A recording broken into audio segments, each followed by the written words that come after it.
So what is the purpose of the food pyramid? Let's learn about it in this video.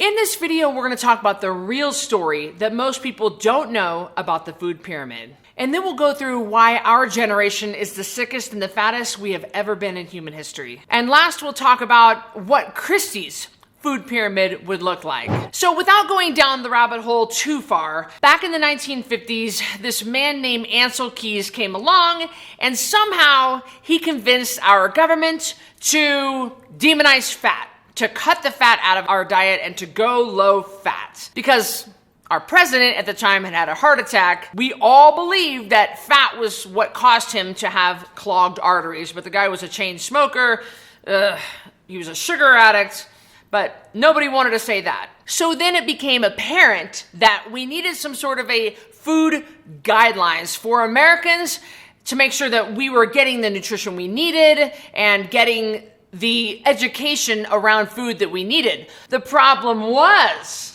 the dietary guidelines were driven by industry, driven by money. The people with the most money, the lobbyists, they're the ones that screamed the loudest and fought the loudest, and they were able to get the food pyramid established in a way that benefited them, not you. So Sweden came out with the first food pyramid in 1974. Around 1980, the Americans started to talk about what would food guidelines look like, and in 84, they released food guidelines. But it was 92 when we came out with the actual food pyramid with 6 food groups, and guess what?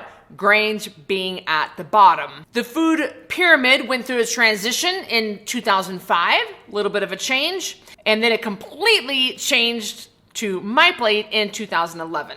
So that's a little bit of a quick timeline for you on how it went down. There are a couple of opinions on why we introduced the dietary guidelines, and one of the opinions is that our American soldiers were a bit underweight and we needed to get weight on them. So if you want to fatten up a pig or you want to fatten up a calf, I mean, I was raised on a farm, I know this. What do? You give them grains. Grains will fatten up any animal faster than any food. So by giving our soldiers the majority, 60% of their diet coming from grains, we were going to get our underweight soldiers a little heavier and a little bit bigger. The problem was we had no idea what was going to happen over the next few decades. And what did happen is obesity rates more than doubled.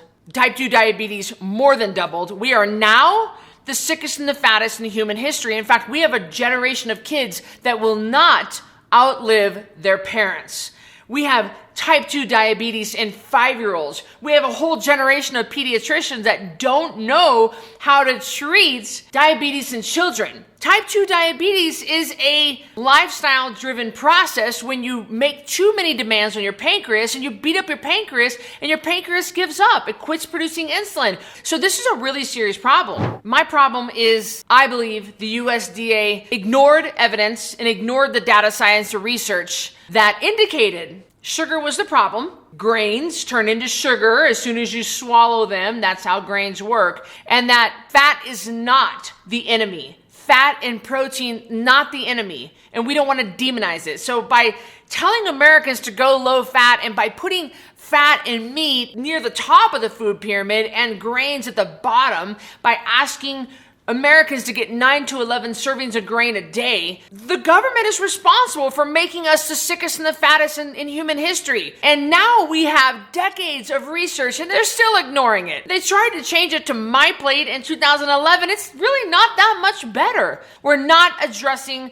the grain problem, because the grain industry is so powerful. We subsidize the grain industry, and we're producing enough grains on this planet for 10 billion people. We put grains in everything. We have a ton of it, and it's causing us just major, major health problems. So before we keep going, I want to hear from you. I want you to comment below and tell me, what were your original thoughts about the food pyramid? When were you first exposed to the food pyramid? Was it in grade school? I know for me, it was in grade school. I'm dating myself here, but comment below. I want to hear what you think about the food pyramid. So what would Cristy's food pyramid look like? You know, I'm actually working with my designer to get a Cristy's food pyramid drawn up. I was going to do it for my Code Red kids, but I'm thinking, I think I'm going to do it for everybody. Cristy's food pyramid would be completely tipped upside down. In the government food pyramid, at the top, you've got fat. But in Cristy's food pyramid, at the bottom, in the largest category, you would have fat. Yes,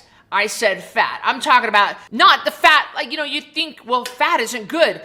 You know, it clogs my arteries, or the fat. It's not the same fat as on your thighs, guys, all right? It's avocados and coconut oil and the yolk in the eggs and butter. Good, healthy fat. Fat isn't bad. Fat isn't making us sick. Don't blame fat for what sugar is doing to Americans. So I would want the Americans to consume the most calories coming from fat.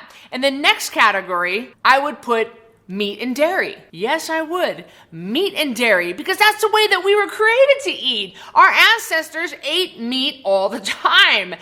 And they ate fat all the time. And do you know that when an animal kills a prey in the wild, the first thing they eat is fat? Fat is so good for us. What does fat do? Fat gives us energy. It helps us feel satiated. It helps regulate and balance hormones. It helps us sleep better. Fat helps our hair and nails grow. It helps our skin glow. So many wonderful things come from fat. And a lot of times when people just eat a little more fat in the diet, man, they feel good. They have energy. And meat, very healthy, and yes, including liver. I think you should eat organ meats too, jam-packed with nutrients. In the next category above that, I would have fruit and vegetables. Even though the original food pyramid has sugar at the very top, on Cristy's food pyramid, it would be completely taken off because, guys, whether you like it or not, there is no place in your diet or your life for sugar. During the 10-pound takedown monthly challenge, we're going to talk about all this stuff. In fact, I come live to you every day and I teach you something new. It's an incredible chance for you to lose at least 10 pounds in 30 days without shakes, pills, diet foods, or exercise. So join the next challenge, click the link below, and I'll see you on the next video.